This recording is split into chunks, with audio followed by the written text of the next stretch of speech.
Part 3. So, yeah, I guess we're going to this random house, and he pulls up, but he don't want to come near it, so he sits on his bike. He sits out in front, a little bit up the street, and said, give you 2 minutes, you'll get the money, I give you your stuff back, whatever. We got these guys completely fooled. Only one of them, who's the ringleader, is the guy who's doing most of the talking, and you know, they're kind of playing good cop, bad cop. You know, this is the guy who's kind of playing the good guy in the situation, but nevertheless, he waits up the street. I just go into this random yard, and I can see him just getting paranoid, looking around, sitting in the middle of the intersection, just going in circles on his bike. This is the guy who's carrying a firearm at this point. I dip. I'm running back of the yard, crawling underneath like a boat, crawling underneath a whole bunch of random stuff, go to the back of this guy's garage. I hop over a gate. I hop over another gate. I run to the next street, look, make sure no one's looking. I bolted it so fucking fast. I don't think I've ever ran that fast. And I bolted it instantly. I'm still out of it because these guys beat the shit out of me pretty bad. And I'm running, and I get to a corner market. I run right in the corner. I was like, yo, I don't even know what's going on. These guys tried to kidnap me.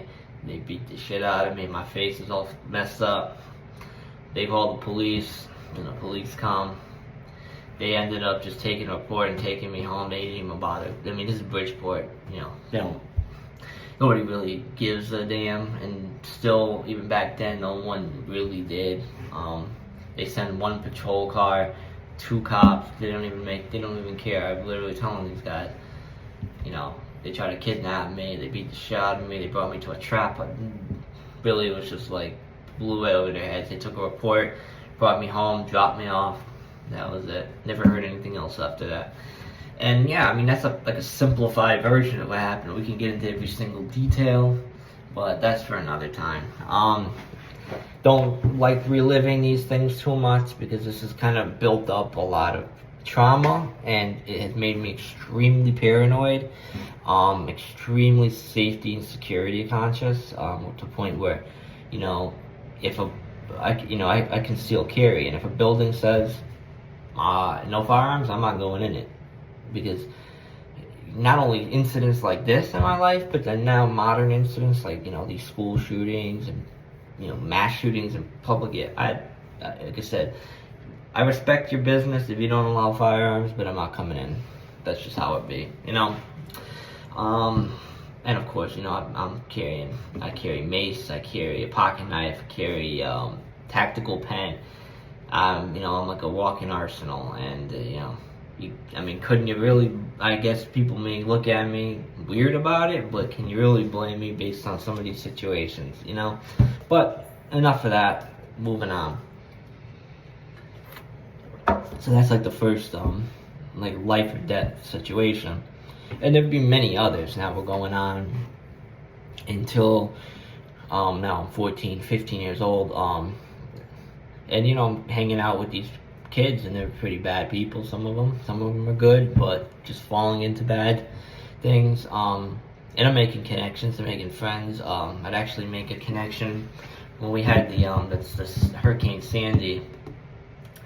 Luckily, I made friends with this one kid who was like, he had his like own little clique, gang. And unfortunately, what would happen was, this is later on in the years, it's kind of like off track, but so I made friends with him.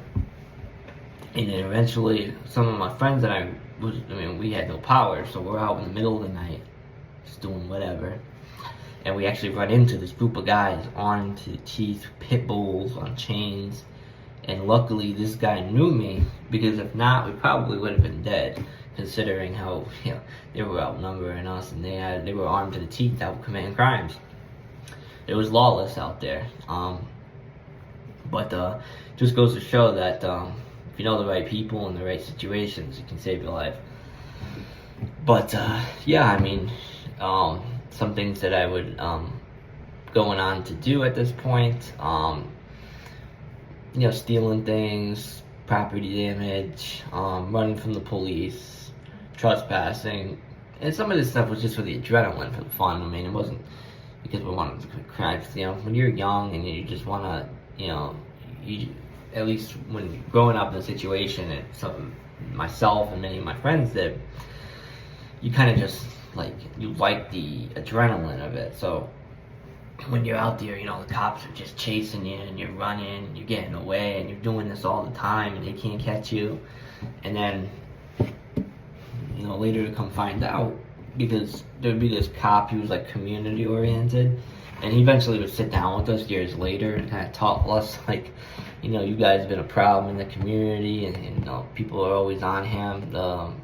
Some of the community members and like his sergeant would be on him, telling him about, oh, you guys, you know, you gotta watch these kids, you know, they're always causing problems. I guess they actually had detailed surveillance on us at one point, so it was pretty intense. But you know, you live for the thrill in the moment. You know, we also would like sneak into these concerts. We had this elaborate concert. I can't remember what the hell they called it. It was gonna be at Seaside Park in Bridgeport in the summer. It was like the Sound on Sound or whatever they called it. One year we actually like snuck in, like literally found a hole in the gate, and we actually got caught when we had to run out, and it had to be about a dozen police officers from security. I mean, they had spotlights on us, and they were chasing us. You know, and then you kind of just dissipate into the hood and just escape. And that's how it kind of ended up being with a lot of the things we'd commit. And yeah, it was just a lot of petty things at the time. But eventually it would go on, and we would start the drugs. So, you know, it started with weed, you know, smoking weed and then selling weed as like a clique, kind of like organized little clique selling weed. You know, of course, started with dime bags, eighths, quarters, half ounces, ounces, etc. And then eventually it kind of progressed, harder things, psychedelics, cocaine, but it never escalated. It never sold fentanyl or heroin. I don't believe in that, and that's poison. I mean, that's not something you would ever want to push, no matter how desperate you are for money. Never went near that. But of course, I know people that did, and I was around it, and I've seen about just about every drug. I think the only drug that I've actually never seen face to face is probably methamphetamine. But I know people that did it, so, you know, but I think I've seen everything. I've seen dust, I mean, and that's a crazy drug. I know people that are on that, their lives fell apart from it, so it's insane, you know, drugs can do to you. But, yeah, I mean, essentially that's what happens. So, yeah, now leading up to, I think I'm going too detailed in some of these things, so, let me get up until now. Well, I'm 17, so, we started doing a lot of, smoking a lot, you know, breaking into, like, abandoned buildings. So there's this one time, I'm 17, just about to turn 18, and, we had, like this big smoke session, like a whole bunch of guys that, you know, we broke into this abandoned factory, we're smoking, and, you know, next thing you know, I mean, I guess somebody from that, because it's right next to the highway, I-95, so I'm assuming, at this point, someone may have seen us, because multiple cops came, you know, I heard them screaming downstairs. Whole group of friends and I, you know, were upstairs, about 17 of us, I believe, at the time. Unfortunately, since then, 2 of them have passed away.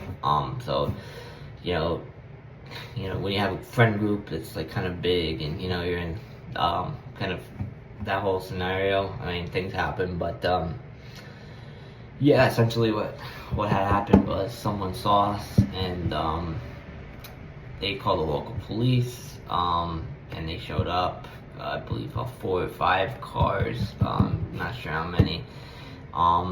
So what happened was we all ran when we heard the door being kicked in, and next video, it's about to end, so see you in part 4.